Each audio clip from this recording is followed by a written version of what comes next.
Hi friends, welcome to TNPC Group 1 Aspirant Channels. 2012 இருந்து 2025 வரையும் டிஎன்பிசியில் கேட்கப்பட்ட ஜிஎஸ் கொஷின், மேக்ஸ் கொஷின் இல்லாமல் பிஒய்க்யூவை நாம் அனலைசிஸ் பண்ண போகிறோம். ஜஸ்ட் டெய்லி ஒரு 10 கொஷின் அனலைசிஸ் பண்ணலாம். முயலும் வெல்லும், ஆமையும் வெல்லும், முயலாமை தான் வெல்லாது. ஜஸ்ட் ஒரு மோட்டிவேஷனுங்க. வாங்க வீடியோக்குள்ளே போகலாம். பென் அண்ட் பேப்பரை ரெடியாக வச்சுக்கோங்க. ஃபர்ஸ்ட் கொஷின் பார்ப்போம். அரசியலமைப்பின் கருத்தாக்கம் முதலில் தோன்றிய நாடு. முதல் எழுதப்பட்ட அரசியலமைப்புனாலையும் ஆன்சர் இதுதான், அமெரிக்க ஐக்கிய நாடு.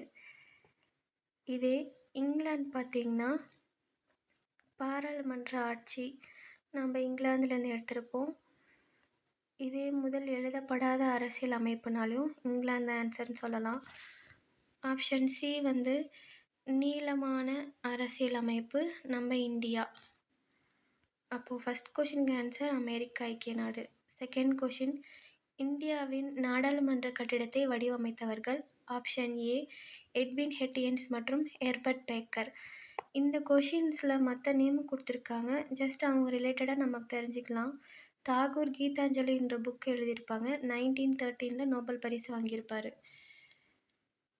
அடுத்து ஜவஹர்லால் நேரு, இந்தியாவின் முதல் பிரதமர். அடுத்து ராணி விக்டோரியா, இவங்க பிரிட்டிஷ் ராணி. நெக்ஸ்ட் கொஷின், இந்தியாவில் முதல் மாநகராட்சி எந்த ஆண்டில் தொடங்கப்பட்டது? முதல் மாநகராட்சி சென்னை எந்த ஆண்டில் தொடங்கப்பட்டதுன்னா 1688. இந்த கொஷின்ஸில் மற்ற ஆப்ஷன் கொடுத்துருக்காங்க. உங்களுக்கு இந்த இயர் ரிலேட்டடாக வேணும்னாலும் கமெண்ட் பண்ணுங்கள். நெக்ஸ்ட் வீடியோலேருந்து நம்ம அதுக்கு கொண்டு வரலாம். நெக்ஸ்ட் கொஷின், கீழ்காணும் எந்த விதியின் அடிப்படையில் குடியரசுத் தலைவர் மாநில அரசை கலைக்கும் அதிகாரம் பெற்றுள்ளார்?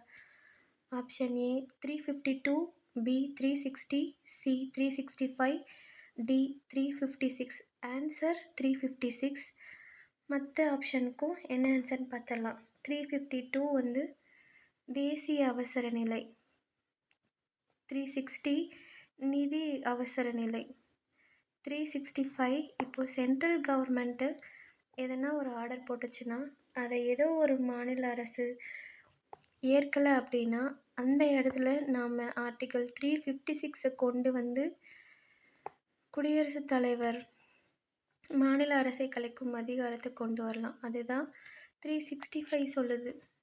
நெக்ஸ்ட்டு, எந்த நாட்டில் இருகட்சி ஆட்சி முறை நடைமுறையில் உள்ளது? இங்கிலாந்து தான் ஆன்சர். ஆப்ஷன் பி சைனா வந்து ஒற்றை கட்சிக்கு எக்ஸாம்பிள். ஆப்ஷன் டி ஃப்ரான்ஸ் வந்து பல கட்சிக்கு எக்ஸாம்பிள். நெக்ஸ்ட்டு, இது பொறுத்துக்க அடிப்படை உரிமை அதன் சரியான உரிமைகளோட முறையை பொறுத்தவும். வாக்களிக்கும் உரிமை வந்து ஒரு அரசியல் உரிமையாக தான் பார்க்கப்படுது. அடுத்து சங்கம் அமைக்கும் உரிமை, இது சுதந்திர உரிமையாக பார்க்கப்படுது. ஆர்டிக்கல் 19 மூணாவதாக உரிமை கொடுத்துருப்பாங்க, சங்கம் அமைக்கும் உரிமை.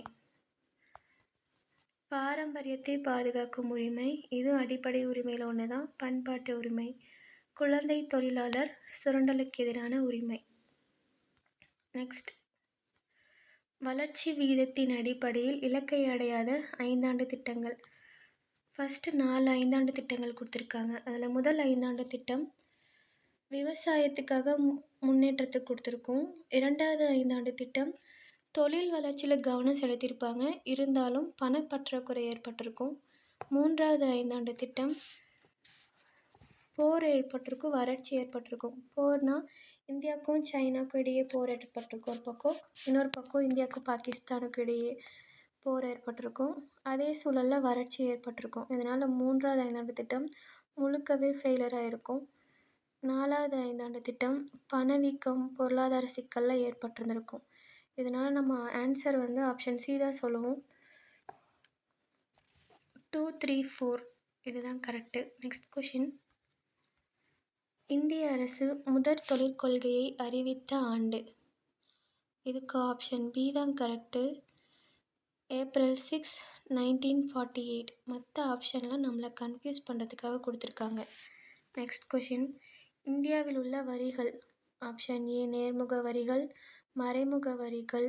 ஆப்ஷன் சி இரண்டும் ஏ மற்றும் பி. ஆப்ஷன் டி எதுவும் இல்லை. ஆன்சர் சி தான் இரண்டும் ஏ மற்றும் பி. நேர்முக வரிக்கு என்ன எக்ஸாம்பிள் பார்க்கலாம்.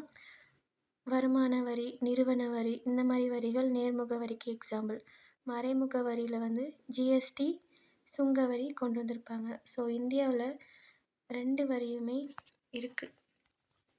Next question. பண்டங்கள் மற்றும் பணிகள் வரி இந்திய பாராளுமன்றத்தில் எந்த ஆண்டு நிறைவேற்றப்பட்டது? Option B correct. 29 மார்ச் 2017. அதாவது இந்தியன் பார்லிமெண்ட்டில் எந்த ஆண்டு நிறைவேற்றப்பட்டது அப்படின்னா 29 மார்ச் 2017. இதே ஃபஸ்ட் ஆப்ஷன் ஜூலை 1, 2017ன்றப்போ அப்போ தான் நமக்கு ஜிஎஸ்டி வந்து அமல்படுத்துகிறாங்க, நடைமுறைக்கு வருது. ஓகே ஃப்ரெண்ட்ஸ், இது போல் உங்களுக்கு